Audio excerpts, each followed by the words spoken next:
Honouring the provisions for women, in particular the 35% guarantee for their representation across the executive arm and pre-transitional institutions, will be crucial to achieving a lasting peace in South Sudan.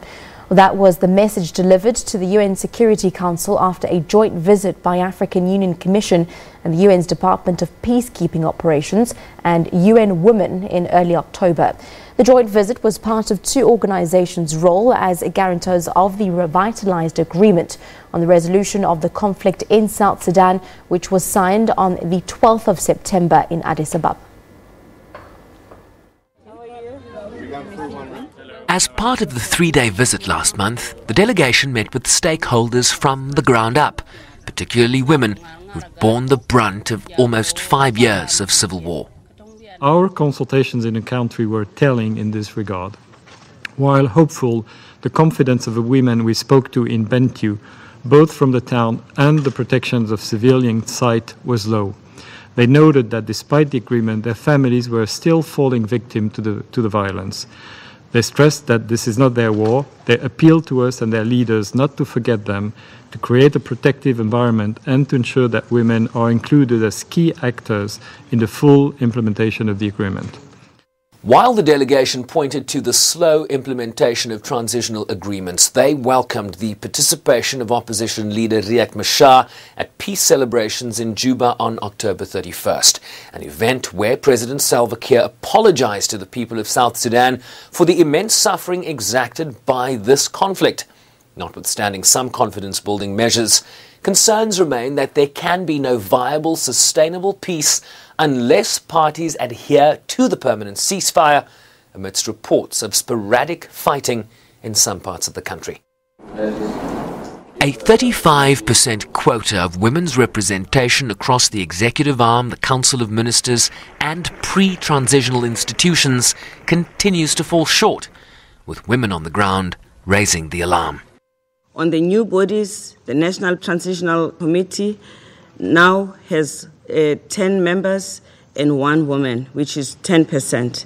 The National Constitutional Amendment Committee has 15 members and 2 are women.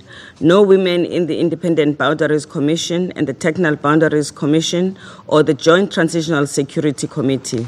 The ceasefire and transitional security arrangement monitoring verification mechanism is expected also to have 31% of women.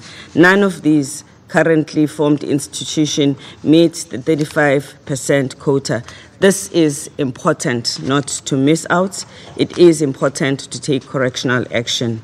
Excellencies, this is where you come in. You can be of support. You can encourage the parties to ensure that women are included timeously before it is too late. The African Union, for its part, says the parties are more serious about implementing the current agreements. The African Union Commission believes that this agreement offers to South Sudanese a unique window of opportunity to deliver an inclusive, lasting and just peace.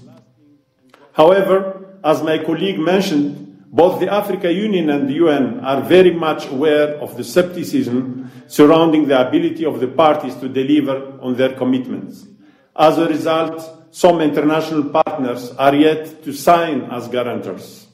However, as African Union and UN, we felt duty-bound to engage the government of South Sudan at the highest level possible and emphasize the need for the full implementation of this agreement and the importance of women representation in the peace process.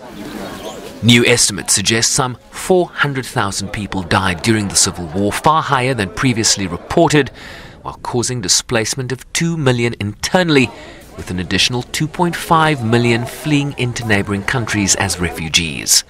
Sherwin Bryce-Pease, SABC News, New York.